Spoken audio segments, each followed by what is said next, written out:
Kebanyakan dari kita tahu Hari Ibu itu identik sama bunga dan hadiah kan? Tapi ternyata ada sejarah perjuangan di baliknya yang jauh lebih besar dan seringkali terlupakan. Nah, yuk kita bongkar sama-sama. Nah, kutipan ini langsung kena banget ke inti masalahnya. Seringkali perempuan itu dapat pujian, dirayakan, selama perannya ya di sekitar rumah aja. Inilah yang mau kita bedah lebih dalam. Kalau kita ngomongin Hari Ibu sekarang, yang kebayang pasti bunga, kado, atau mungkin ngasih ibu libur sehari dari urusan dapur. Kedengarannya manis banget kan?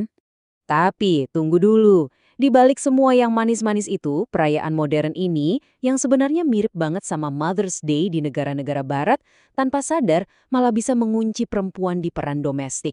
Seolah-olah tempat utama perempuan ya di rumah. Ini nih yang bikin kita mikir, apa benar ini makna asli dari Hari Ibu? Atau jangan-jangan ada sebuah sejarah besar yang entah sengaja atau tidak, kita lupakan begitu saja. Oke, sekarang kita coba mundur jauh ke belakang. Dan siap-siap ya, karena sejarah aslinya ternyata jauh lebih berani, lebih progresif, dan bisa dibilang lebih radikal dari yang kita bayangkan. Jadi, lupakan sejenak soal perayaan di rumah. Akar sejati Hari Ibu itu adalah sebuah momen politik, sebuah kongres bersejarah, Kongres Perempuan Indonesia pertama, yang jadi titik awal pergerakan. Coba kita bayangkan suasananya deh, tahun 1928 di Yogyakarta. Semangat kebangsaan lagi berapi-api di mana-mana, dan di tengah gelora itu, para perempuan gak tinggal diam. Mereka maju dan mengambil panggung. Nah, ini yang menarik banget. Lihat tanggalnya. Kongres Perempuan ini diadakan kurang dari 2 bulan setelah Sumpah Pemuda. Ini jelas bukan kebetulan.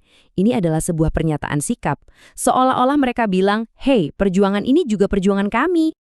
Ini bukan acara kumpul-kumpul biasa ya. Ini aksi yang sangat berani pada zamannya.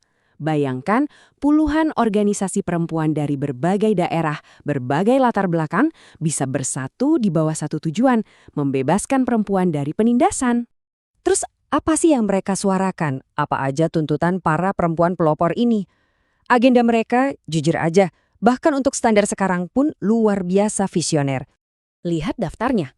Mereka menolak pernikahan anak dan kawin paksa. Mereka menuntut pendidikan buat anak perempuan, perlindungan untuk janda dan yatim piatu, sampai melawan perdagangan perempuan dan anak. Isu-isu yang disuarakan hampir 100 tahun lalu, tapi kok rasanya masih relevan banget sampai hari ini ya? Ini bukti betapa jauhnya pandangan mereka ke depan. Dan mereka nggak berhenti di tuntutan doang, mereka benar-benar membangun gerakan yang terstruktur. Mereka bikin federasi nasional, kongres diadakan rutin, bahkan sampai bikin media sendiri buat menyebarkan ide-ide mereka. Ini strategi perjuangan yang dipikirkan matang-matang. Dari semua itu, kebayangkan semangatnya beda banget sama sekarang. Nah, biar lebih jelas, coba kita sandingkan langsung. Semangat perlawanan dulu dan semangat perayaan sekarang. Kontrasnya kelihatan banget. Dulu, Hari Ibu itu artinya turun ke jalan. Ada rapat umum, ada pawai, ada aksi sosial. Kalau sekarang, ya kita tahulah, lebih banyak diisi dengan kado, bunga, dan kartu ucapan. Nah, ini dia pergeseran makna yang paling inti.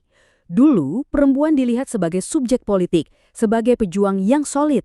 Sekarang, perannya lebih dirayakan dalam lingkup keluarga, sebagai sosok domestik. Jadi, inilah esensi ahlinya. Hari Ibu itu adalah hari perlawanan, hari solidaritas, hari perjuangan perempuan untuk diakui sebagai subjek politik yang setara. Jauh banget dari sekedar hari apresiasi biasa. Jadi, kenapa kita perlu tahu semua ini? Ini bukan cuma buat nostalgia-nostalgiaan loh. Ini tentang mengambil kembali sebuah warisan perjuangan yang sangat kuat untuk kita lanjutkan. Api perjuangan yang mereka nyalakan itu harus kita jaga. Perjuangan mereka melawan diskriminasi 100 tahun lalu, itu adalah akar dari perjuangan kita hari ini, melawan segala bentuk ketidakadilan yang masih ada di sekitar kita. Kutipan ini benar-benar jadi pengingat buat kita semua.